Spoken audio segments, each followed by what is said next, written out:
বিভিন্ন জায়গা থেকে আসছে ট্যাব কেলেঙ্কারির অভিযোগ। কোথাও পড়ুয়াদের টাকা গায়েব হয়ে যাচ্ছে, কোথাও টাকা সরাসরি চলে যাচ্ছে বিহারে। ক্যান্সারে নেই আর ভয়, NCRI এ হবে এর জয়। আপনাদের ভরসা নেতাজি সুভাষচন্দ্র বোস ক্যান্সার হসপিটাল। কিন্তু কারা করছে টাকা গায়েব, ইতিমধ্যে তদন্ত শুরু হয়েছে। দক্ষিণ 24 পরগনাতেও ট্যাব কেলেঙ্কারিতে এবার বিহার যোগ পাওয়া গেল। জেলার 25 থেকে 30টি স্কুলে প্রায় 350 পড়ুয়ার ট্যাবের টাকা চলে গিয়েছে বিহারে।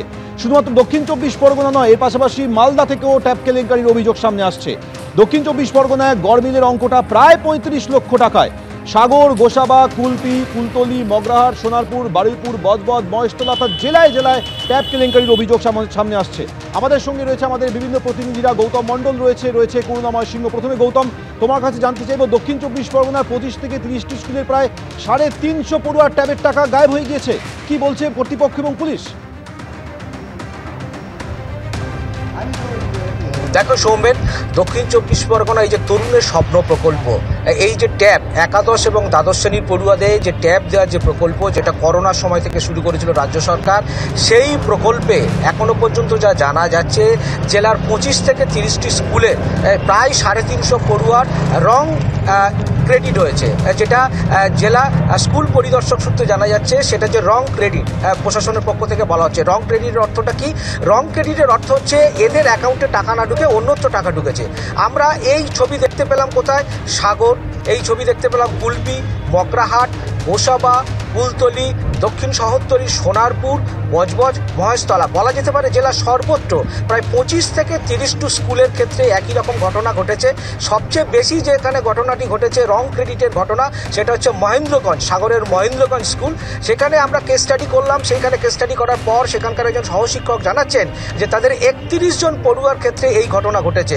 তাদের টাকা অন্য অ্যাকাউন্টে ঢুকে গেছে। তারা যখন জানতে পারলেন, তারা স্কুল থেকেই আবেদন করেছিলেন, যে বাংলা শিক্ষা পোর্টাল রয়েছে তার মাধ্যমে আবেদন করেছিলেন তাদের পড়ুয়াদের জন্য, এই ট্যাবের জন্য। তারপরে তারা জানতে পারার পর তারা সাগর থানায় একটা লিখিত অভিযোগ দায়ের করেছেন। সাগর থানার পক্ষ থেকে প্রাথমিক তদন্ত শুরু হয়েছে। এর পাশাপাশি আমরা কুলপিতে কেস স্টাডি করলাম।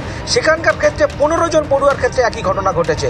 একই ঘটনা ঘটেছে উস্তির বেলমণি গার্লস হাই স্কুল। সেখানকার ক্ষেত্রে একই তিনি যে প্রধান শিক্ষিকা, তিনি জানাচ্ছেন যে তাদের ক্ষেত্রে 12 জন ছাত্রীর ক্ষেত্রে এই ঘটনা ঘটেছে।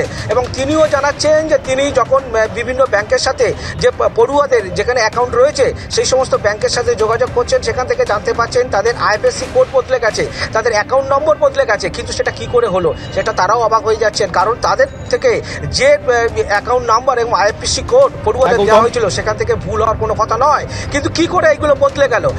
সেগুলো যখন ব্যাংকে তারা যাচ্ছেন, তারা বলছেন যে সরাসরি বিহারে যোগ পাওয়া যাচ্ছে। আমরা মহেন্দ্রগঞ্জের ক্ষেত্রে, সাগরের মহেন্দ্রগঞ্জ, তারা বলছে এখানে বিহারে যোগ পাওয়া গেছে। সাগর থানার পুলিশ, সুন্দরবন পুলিশ জেলা ইতিমধ্যে তদন্ত শুরু করেছে।